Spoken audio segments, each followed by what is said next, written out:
Everybody, it's Heidi and Jenny, and we're here for artist Ysabelle Vautour for their artist talk. So she is with us on the phone, and you'll be able to hear her voice. Say hello to everyone, Ysabelle. Hello. Can everyone hear that? That's Ysabelle. Hello, hello. Awesome. And Jenny is going to be leading the interview today because she's been leading the mentorship with Ysabelle primarily for Ysabelle's Hammock Residency. Yeah, so Ysabelle, would you like to introduce yourself in terms of, I would love to hear how you introduce yourself. Mm-hmm. Okay. I'm a visual artist based in Fredericton, New Brunswick. That's the land of the trees of peace and friendship. I've been doing art since 2019. I do various mediums, and for the residency, I've been focusing on exploring disability art. And over the past, few years, I've been exploring disability art, and the residency is giving me an opportunity to kind of put it all together and, try to see patterns and things like that, if that makes sense. Awesome. And how did you come to disability art, Ysabelle? I started my art practice through art therapy. I just decided one day I thought it would just make me happier, sort of thing. I just went to the dollar store and went nuts, just doing art for me. And I wasn't concerned about making it pretty or showing it or whatever. And I used to do art when I was a kid, of course, like we all do. And I was never attracted to painting because I have a visual impairment. I don't see any color. And I'm like, why would I fool around with color? That's like being a chef without taste buds. That doesn't make sense to me. But since I was just doing it for me, that wasn't an issue. So I was just playing and fooling around. And then I'm like, okay, I need to do this all the time now. Just challenge myself, do it every day for a year sort of thing. And then just join everything, just join any art events in the city. So that's what I did. And then my art kind of became out there. And then because it was kind of relevant to the art, I don't see color and I painted, so I felt like I needed to mention that I'm a visually impaired artist. And then, I don't know, I just must have discovered it along the way to learn about disability art, because I was always kind of attracted to stuff like that. In the city I saw an exhibit at the library, and it was art from people with mental health concerns, and I think I saw prison art once, and I was so fascinated with that. So the expressiveness of it, the communication part of the art. So yeah. That's interesting. So when you say you kind of came into your practice via art therapy, were you working with an art therapist, or was it just sort of your own self-driven kind of exploring? No. So it was just me. It's a silly story I've told before, where my boss gave me this quiz, and it had to do with your happiness in your career or something. And the results of the quiz said I needed autonomy, creativity, continuous learning, I forget, the stuff like that. And that was none of that was in my work that I was doing. And I was like, oh, well, now I just feel worse. So it's kind of I needed to do it outside of my job. So I just kind of went I just looked it up online and just started doing exercises and things. That's amazing. And do you find, so sort of entering the art, the art world in sort of an unconventional way, have you found it accepting? Have you found it hard to navigate? What has your experiences been in terms of trying to share your art? Well, I think I'm fortunate because of, the internet and the age that I live in. But people when they think of art, they're like, oh, did you share it at markets? And I'm like, I don't have a car, I don't drive. And trying to haul a bunch of, paintings with me is very impractical. Like, that's not something that I'm going to do. And it doesn't really interest me either. So that's kind of an obstacle to not be able to be present at that sort of event, for example. And there's some, just the travel in general, getting myself and the artwork to and fro. I was fortunate, like I did like those speed painting events. So, those are fun. I did, I'm trying to think. I I went to local businesses, like a cafe that had art already on there, and I talked to the owner and I was like, listen, I've got too much art in my apartment. I see that you have some art on the wall and you have some empty space, and I showed them what it looked like, and I'm like, would it be okay that I put my art here? And they're like, of course. And I was like, okay, great. And then, of course, I gave them a percentage of what I make if I sell any. And, I don't know. I did this thing where I joined, art auction. So within the art auction, they have like an email list, and they sent out an email saying they were looking for a teacher.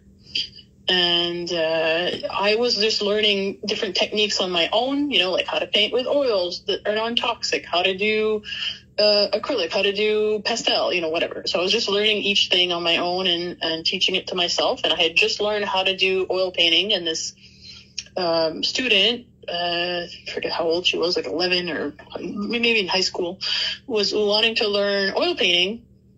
And so I pitched my offer that I was like, oh, well, I would like to have that opportunity.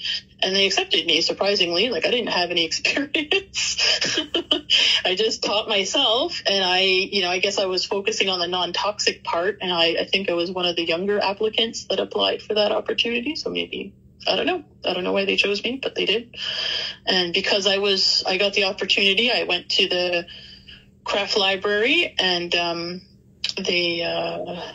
they have art books, and I was asking the librarian, about what my project was, and I was trying to find reference books for the person, and they were like, we're looking for some artists to come in here and do workshops. And I was like, okay. You know what I mean? So a lot of like weird opportunities would just be thrown into my lap, I guess, with networking and just being out and about doing things. So that was great. That's cool. It sounds like you were open to it, and kind of, it takes a lot of tenacity to go into a space and say, can I show my art? So good for you. I think that's very brave. And yeah, I love that. So, you say you sort of started your practice around 2019. What did the pandemic then do for that, sort of, as you're just sort of coming into making art and sharing art and, becoming parts of different art, community is such a big part of my art practice and many people. And yeah, I'm just curious as to how that changed, or did you find it generative, or did you find it sort of alienating? Like, how was the pandemic experience in relation to your art practice for you? I did my first artist in residence during the pandemic. And it was more accessible to me because of the pandemic, because it was online, so I could work from home, and, because otherwise it would have been in their space. And this year it was the first time I did it in their space, and it wasn't, as easy as as it was when it was online, that's for sure. So I think that helped. And I think maybe because of the pandemic, people kind of, well, I don't know, this is just my assumption. I just assumed that, the artists would lean back a bit, and they're like, okay, well, I'm just taking a break, and they wouldn't apply to these opportunities as much. So maybe it gave, more emerging artists a chance to just apply. I don't know.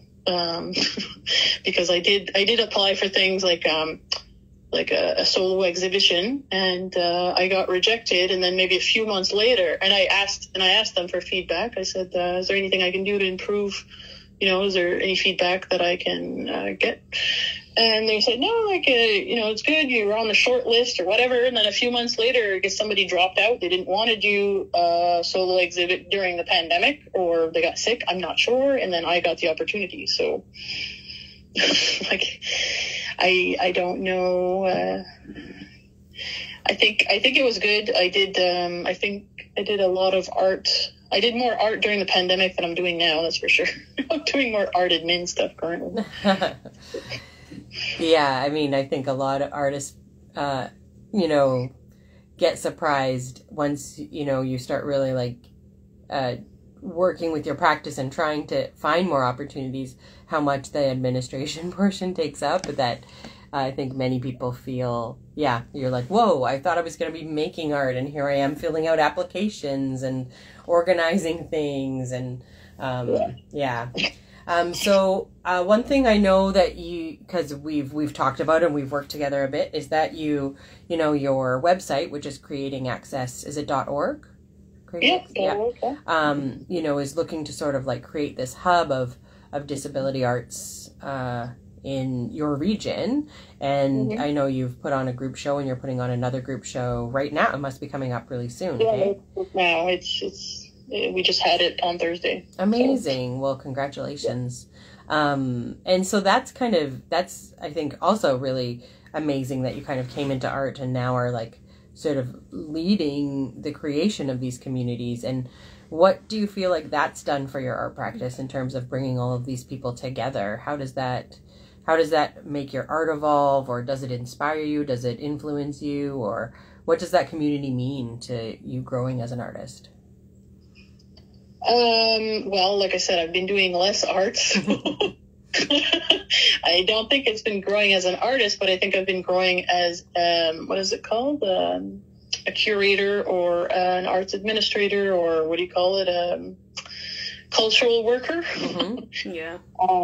So I've been learning different, skills, and my art practice was very much learn a thing, do a thing, learn a thing, move on, do a thing. So like in the beginning, I would just do each medium, and then I eventually ran out of mediums. So then it was okay, and then I'm going to make a website. So I learned myself how to do that. And then it's okay, there's these art and business accelerators. I'm going to do a couple of those. And then you know what I mean? So, and now it's I should do a group show, and I should do that, so it's just a natural extension of there's an art related thing. I want to try it. I want to see how I fit in that and see what happens. So I don't think it's changed it. It's just a continuation of that sort of jumping from thing to thing. And the Disability Art Collective, the idea started in 2019. There was a pitch competition, and it was called Art Kitchen. So I pitched my idea. I didn't win the competition. Somebody else did. And I kind of forgot about it. I was I focused on the solo exhibition that I acquired and did my show. And then my show got news coverage. And 2 people reached out to me. So lady who had a disability came to my show, and then a gentleman with vision loss also called me or found me online, I forget. And we had a conversation about that, and it was oh wow, just 2 people in 1 week. And then one of the girls was talked about a third person, because who had a disability as well, who did art. And then I'm okay, well, that's 3 people. And just a few months ago, I mentioned a collective. I better get this started, sort of thing. So I started collecting their information, and it was only a few people, so it wasn't I didn't have a big reach. And so we were 4, maybe 5, and I decided to do a group show with just the 5 people. And then it went okay. It was more work than I intended. And you're asking about the pandemic. The pandemic had 0 views of our show because it was like during one of the lockdowns, and it was like winter, and like I put a guest book. We had no signatures on it. I'm like, oh, okay. So I decided to film it and do like an audio description and then submit the video to some events and things. And, that's so smart, Ysabelle. Yeah. Yeah. Well, I wanted to be seen because I felt bad for the people. Like most of them, it was their first show, and I'm like, well, this is not fair, like so. And I tried to get as much news coverage as I could because we weren't, nothing was getting seen. So, all of that was a lot more work than I anticipated. And then I was like, I don't want to do this. Like, I don't want to do these group show things. It's too much work because there wasn't much support. Like the gallery didn't promote our show. They didn't want to host a vernissage. You know what I mean? Like there was a lot that they didn't help us hang the work. Like there was all this extra stuff that I discovered that I wanted to do. So, and then, like I said, I jumped from thing to thing. I wanted to do my own artist residence, and there is a community that's also started in 2019, just coincidentally, called the New Brunswick Coalition for Persons with Disabilities, and it's kind of like an advocacy group. And I've never seen that in the province that I live in ever. So I thought it was pretty cool. I was like, finally, because I know stuff like that happens in other provinces all the time. And I'm like, there's something here. And they had like Zoom meetings, and they, and then I had this idea of like, okay, what if I did an artist residency with them? So that's what I did. I got the opportunity through the Arts in B. They sponsored it, which was good. And I spent like 7-8 months working with them, doing like kind of like mentorship, really. I would just talk about what I learned, and it was trying to foster their creativity. And I learned that a lot of them wrote, like there was a lot of poets in the space, and it's like that wasn't much of my practice. Like I wrote a couple poems, but that wasn't. So I was like, okay. So my partner at the time writes poetry, so I brought him in to be like, okay, let's have a guest speaker, and we did a workshop. And I was like, man, we need to write a book. So we wrote a book. Oh, amazing! It's just like. Yeah. I mean, that's kind of beautiful. It sounds like one thing kind of leads to another. There's something very organic happening. Very much like that. Yeah. I need to learn how to stop and say no to things. So the event that I did on Thursday, the group show, it was our second group show. Like, what I'm trying to say is because of the artist residency, I gained so much more membership for the New Brunswick Disability Art Collective. So last year I told you we had 5, and now we have like 55. Wow. So I'm like, it didn't seem fair to not have a second group show. Wow. And my partner kind of instigated that. Like, I wasn't going to do it. He just like, I had a group showing a solo exhibition last year. I got him a solo exhibition last year, and my mother, because the guy is like from our little village, and he's very easygoing, and he has this gallery, and I was like, oh, it's so easy. You just ask him, and he's like, yeah, sure. And I'm like, great, put that on the art CV. And my partner was like, we could do a group show, and then he just called them and set it up without my consent. And I was like, well, I guess I'm doing it now. Okay. Because, like I said, I didn't think it was fair to have all these members and then not have them a chance to expose. So it was a lot smoother this time. The gallery owner, even though the gallery isn't accessible, like it's in the middle of nowhere in a tiny little village that's not central, he will come pick up the art. I had some people, I said, I need somebody to, if anybody's driving from this place, I need a delivery, and they did. And I had a form, like I knew what I wanted. I was like, okay, I need all the art things, I need the name, the price, all your work, I need it photographed. And then people just follow the instructions. And I was like, wow, this is amazing. So it went a lot smoother. And because I did the show previously, I thought, well, and I met people in the collective. I noticed that there was like performers that weren't visual artists, so I did a video cabaret. So we are going to have the second screening of that cabaret on Thursday. So yeah, it's gonna be good. Wow, cool. Yeah, that's awesome. Yeah, that's really great. So, in terms of what the work that you've kind of brought together for this residency, you're kind of looking at like the patterns and sort of, the threads through your own practice. Have you discovered anything?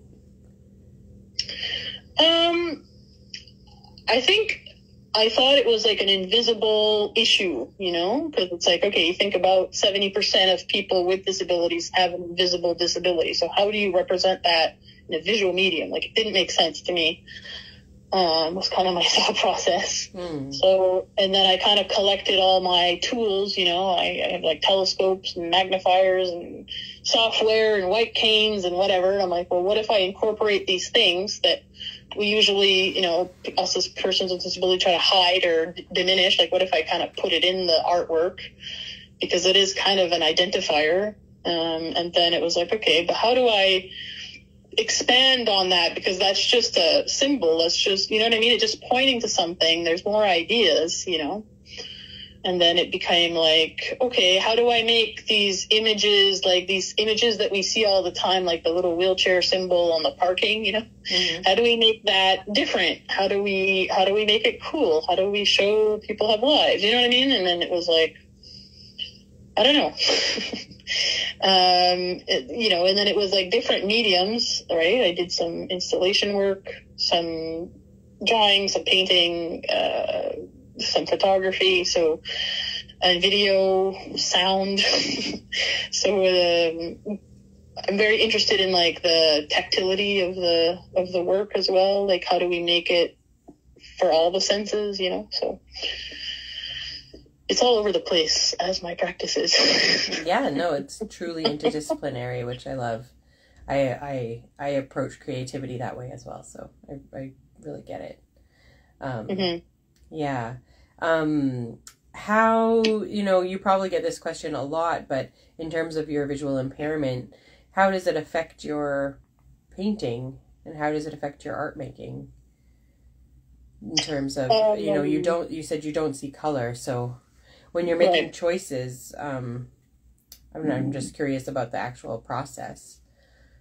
I learned color theory, the theory of it. So I try to use only 3 or 4 colors and, the ones that match, I guess. And I'm very cognizant because I'm a woman that wears clothes, and I'm French, and French culture is very much about your look, your appearance, fashion, and all that stuff. So I'm very good at memorizing the colors of the clothes that I wear and what matches with what. You know what I mean? Like, it's like I have this knowledge that I don't see, but it's like I it's just information, right?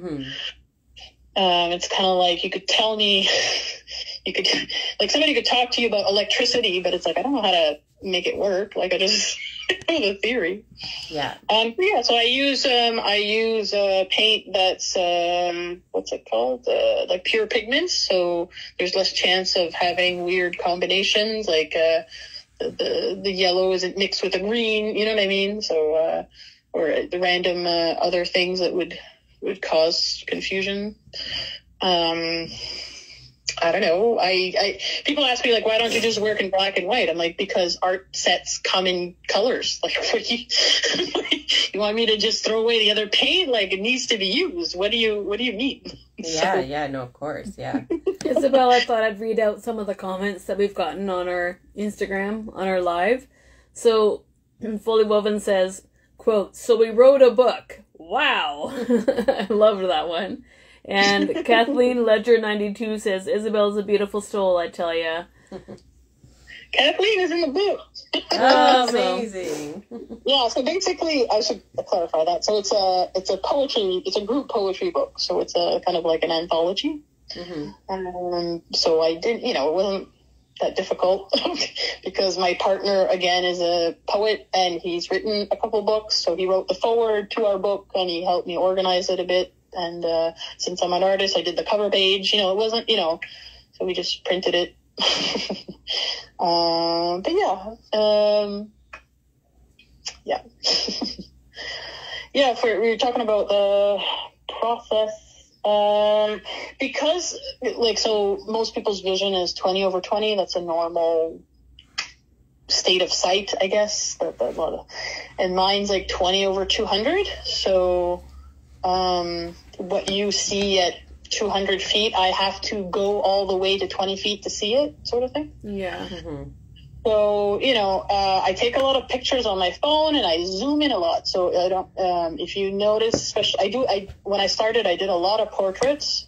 I love doing people's faces. I don't know, I just find it interesting to do. And I just zoom into the face. So a lot of it's very cropped because that's what I'm looking at. So it's hard to zoom in and zoom out and zoom in and zoom out to get a full picture because it's, you know what I mean? So I think the art kind of reflects that a lot. And I try to just stick to a single subject.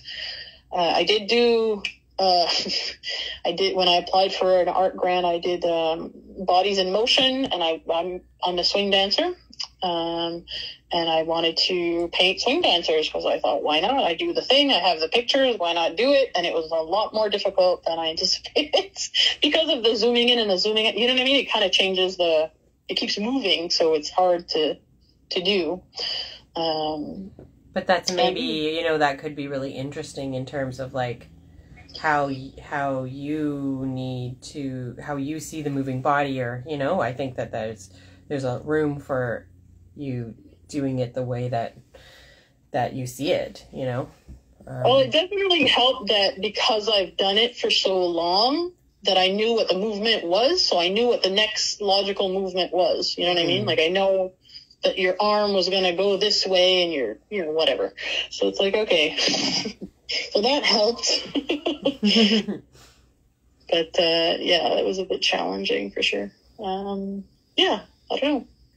I don't really think about the process all that much because I don't have a comparison, right? So of course, yeah. I always had the site that I had, so it's hard for me to sort of explain. just describe. Well, it's sort of, I guess, that was beautiful though in terms of just sort of, how what is your process? How do you approach it? I mean, I would say people, whether or not there is a visual impairment, will approach it differently as well. The actual process of painting. So yeah, it's really interesting to hear. Yeah. I mean, I don't just take pictures. I take a lot of pictures, but I do urban sketching or whatever. I'll paint or I'll draw stuff that's right in front of me, sort of thing. But right. For the most part, pictures, because I can zoom in, right? You can get more detail. Yeah. No, it makes sense. Yeah. So what do you think the themes in your artwork are? If you were to talk about your themes in your artwork. Themes? Yeah.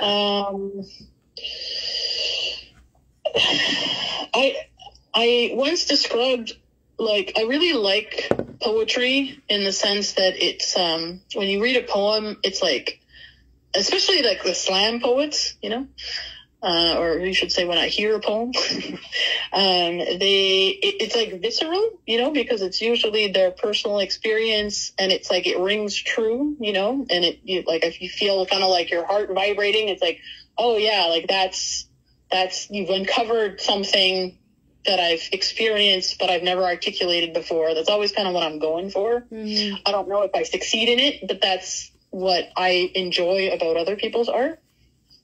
So I'm always trying to, especially with the faces, right? It communicates so much different emotions and feelings and things. So there's definitely that theme. And then how do I communicate identity with the disability and whatnot, is another theme. I do I'm part of I don't know if it's a collective. I don't know it's a group, a group of people who are doing, it's called Harm to Harmony. And it's basically art for climate change.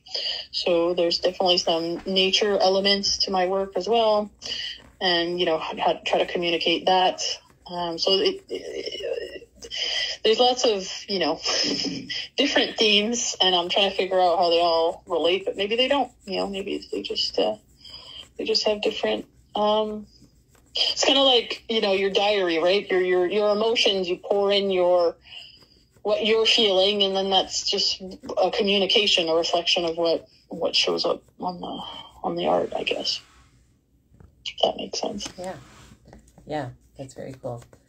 In terms of, you know, is there a medium that you feel more drawn to now that you've tried so many different ones and, you know, self-taught so many different ones? Is there materials that you feel like are your favorite?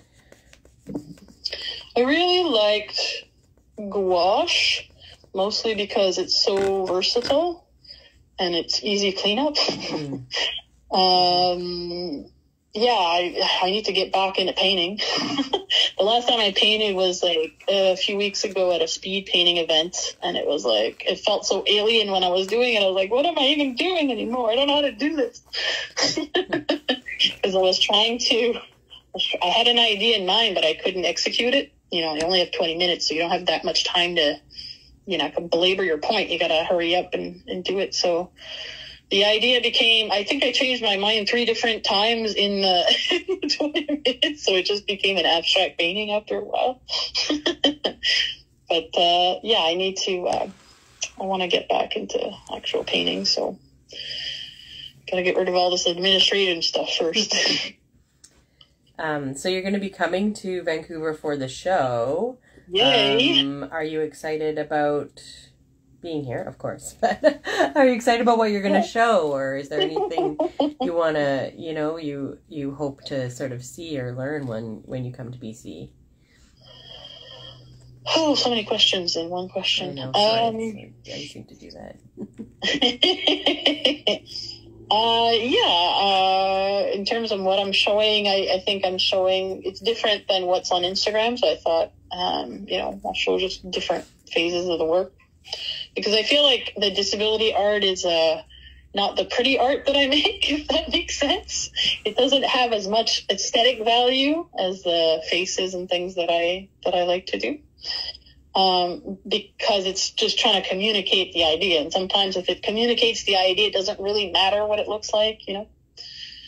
And it doesn't seem to match sometimes. Yeah, conceptual art versus like aesthetic art is very... Yeah. So I think the art that I'll be showing is a little bit more aesthetic.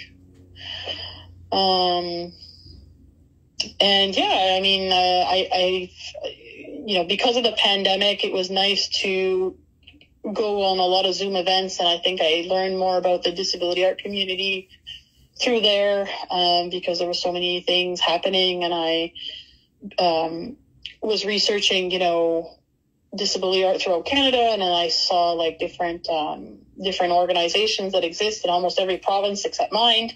I was like, why? This doesn't make any sense, because we're the second highest, like population-wise, we're the second highest rate of disability.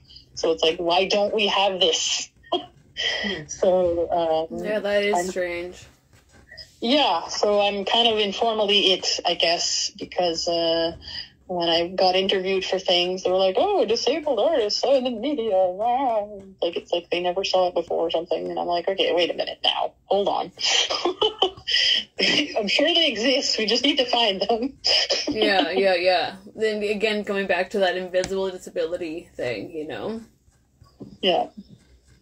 Yeah, because it's like I very much can pass. Like I have a white cane, but I don't use it for the most part. I just use it when I'm in an airport because it's terrifying in there, and I don't know it's too big and complicated for me to navigate. But yeah, it's interesting because they call it an ID cane. So it's not for me, it's for other people to know. Yeah, it's true. It's such a weird concept, you know what I mean? It's like, okay, thank you. What? Like, I need to broadcast this information? I don't know. It's weird. Mm-hmm. Mm-hmm. Yeah, and it's exciting to see the art scene in BC, because it's such a big city compared to where I live. I live in such a tiny little, I mean, you wouldn't even probably consider a city. It's just like a little town to you. Yeah. What do you like about living in your little town? I grew up in a village, so this city to me is big. So I don't really see it as a little town, but I grew up literally in a hamlet. It was all trees and hermits by the water. So, we didn't have a bus system. We didn't have a mayor. We didn't have any, you know what I mean? Like, there was nothing. So to come in a little community where I can walk to where I need to go, and I can take the bus, like, for like a blind person, taking the bus is like getting a driver's license. Like, ooh, I can go places. Like, amazing. I don't have to like depend on other people to take me places. So, yeah. And I got a tricycle, so it's easier for me to navigate. And Fredericton is beautiful in the sense that it has we used to have a train system, and they paved it all, and so it's now beautiful bike trails, and it goes all across the city. So it makes it really accessible for me to kind of go from one place to another on the bike. Amazing. We have another comment on the Instagram from Jason Young Art. He says, "Interesting. I really appreciate how you challenge the audience to look at disability differently." He said, what you said about the airport and others really says something clear about society. Yeah, I agree, because Yeah, because it's like, that's another thing about art. Like, I'm not a trained artist, right? I didn't go take art history or what have you. So I know that there are some conventions in the art world, like you put somebody on a horse, it makes them important or something. I don't know. There's stuff like that. There's symbols and signifiers in art that I don't all know about. And it's like, I don't think there's that history in terms of disability art, because it's not that it's new, but it's not as old as other forms of art, I guess. And, there's all these different, I don't think there's a unified way of looking at disability throughout the world either. So, but I mean, the media portrays a certain way, and then of course where you're from and what you hear from other people, you have a sense of what people think about certain things, right? And as I get older, that becomes more and more confusing, because it's like, okay, what I thought was a kid, like, do people still think that now? You know what I mean? Like, it's hard to know what, how your art is being perceived or viewed or whatever. What does it mean? So that's very hard to answer, because it's like, I don't know what the current perception of things are. And it's like, I meet people, like in the collective, right? Like, clearly to me, it's very clear that the person has a disability. Like, they struggle to, have their art practice thrive because of the conditions that they have. But because it's a newly acquired disability, I don't know how old they are. They're probably like in their 40s or whatever. They're kind of embarrassed by it. They don't want to be considered as one of them. It's like, why? You think I'm cool, right? Like, you know what I mean? So it's like,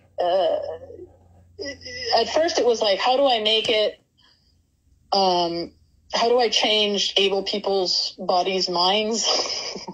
And now it's more like, how do I, it's a conversation with, everybody really, because if you have a disability, you think of these issues probably more than somebody who doesn't. Right? Yeah, 100%. Jason Young Art made another point when you were talking. He says, yes, good point. What is the history of disability art? It's been edited out. Same as why art therapy is not on par with contemporary art. It has its hierarchy. Sorry, it's in and out? I'm not sure if I understand. Same as why art therapy is not on par with contemporary art.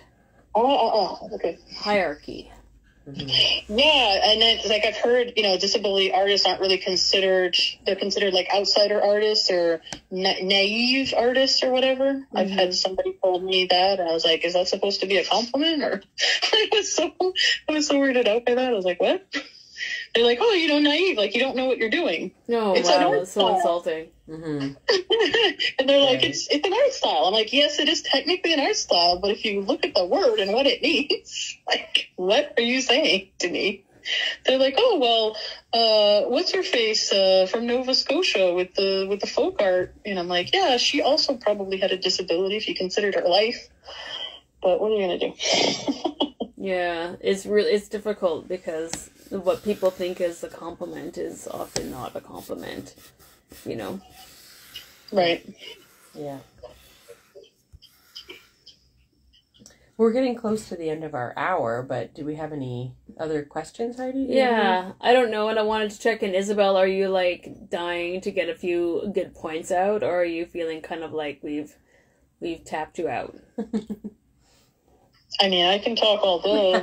I don't mind talking with you, honestly. I think this is fascinating, and I feel like this, in conjunction with your artist takeover with the hammock, and then the publication that you're going to be doing, and the show that you're going to put on, I think that's a really interesting body of work. Mm-hmm. Mm-hmm. Yeah, it's nice to be able to have some time to kind of reflect on that, because the art that I do is so different, and I've done different things. So it's like, okay, how does it, like you say, what are the themes? How does it fit together? And it's like, I'm still trying to figure that out. Yeah. Yeah. Yeah. And it's like, what am I going to keep? What am I going to drop? Right? Because, you know, you can't do all the things. You have to focus on something, right? So. Yeah, I think that is a hard part of it, is that, you know, if you're excited about trying lots of different things, and when you're learning all kinds of different mediums, it's hard to know which way to go sometimes, or how to combine them all, because that's possible though too. It's just yeah, and it's like, sometimes I think maybe that's just an ableist way of thinking, because it's like, if I have an ADD brain or a neurodivergent mind, maybe that's just what I need to do. That's just how I operate, that I try different things and I go, and you know what I mean? Like, why does it have to be wrong? You know? Exactly. Yeah. Yeah, I like the way you've really, like, taken up neurodiverse pride, too. Mm-hmm. So it's like, there's different things to there's so many different things to consider, you know? It's like, okay, well, there's, how do I make my art more accessible? How do I communicate that accessibility is, you know, all of our responsibility? How do I, you know, like, how do I express, you know, the ideas that I'm thinking about that aren't fully articulated in my head? You know, sometimes you make something and it becomes more clear, you know? Mm-hmm. It's like, I don't know what it is, but it's part of something, and it's, you know, eventually it's going to mean something, you know? You look at it later and you're like, oh, that's what that was, you know? Mm-hmm. So, yeah, and I find it interesting, you know, like, we had, a few years ago, we had a disability art symposium in Atlantic Canada. It was our first one. And, so we had the different art bodies throughout, each province, and, you know, they weren't as on par as the other provinces. You know what I mean? Like, they didn't have a plan for accessibility and stuff for a lot of them, or you know what I mean? There's a lot of work that needed to be done. Like, we don't have the legislation as they do in Ontario and things like that yet. So, it's like, yes, we have a high rate of disability in the province, but then we don't have the community rallying that we have in the bigger provinces, and the kind of the thoughts and ideas sometimes are, it's like, when I talk about disability art, do they even know what I'm talking about? Like, you know what I mean? Like, do they know what disability pride means? Like, sometimes I'm wondering if people think like, oh, is that just gay people with disabilities? I'm like, no, that's not. It's not quite what I'm after, but, you know, what are you going to do? Mm-hmm. Right? Mm-hmm. So, yeah. Yeah, well, good for you, because you are doing a lot, it sounds like. You're really, spearheading a lot of interesting things, so it's very exciting. And making a big difference for your community. Mm-hmm. Yeah, I mean, I think ideally it'd be great to be one of, like, to have a disability art kind of center or something, you know, and create opportunities for other people. And but it's like the infrastructure doesn't exist, and I don't know quite how to do it. So, and I can't, you know, sometimes I have the expectation that I should be doing all the things that the other people are doing. It's like, wait, they probably have several employees and things. Right, exactly. Yeah, they have they're getting paid, or yeah. But it's like what you want and like what you're able to do, and how do you get other people on board, you know? So yeah. And it's like, how did these things happen? You know, was it just one person and it just happened, or was it a government thing, or was it a group of them? I don't know, right? Yeah. But yeah, because it's like, oh, am I offending people? Like, you know, sometimes it's like, I think I submitted something once, and I forget what I said or what I did, but somebody was upset, and it was supposed to be shown somewhere, and one of the community members that they showed it to, like, they just showed it to a small little group, and somebody in the group was like, oh, I didn't, I think they didn't understand what the, meaning, like the hidden meaning was, or whatever, or the sarcasm or something. It kind of went over their head. And yeah, it wasn't shown. I was like, oh no, I don't really want art to be a conflict. I'd rather it just to be like a conversation. I don't want it to like shut a door down, or, close an opportunity. It's like kind of the opposite of what I wanted to do. So it's a bit tricky. Hey, Ysabelle, it's 11, and I think this is when Jenny has to go. So we're at the end of our hour.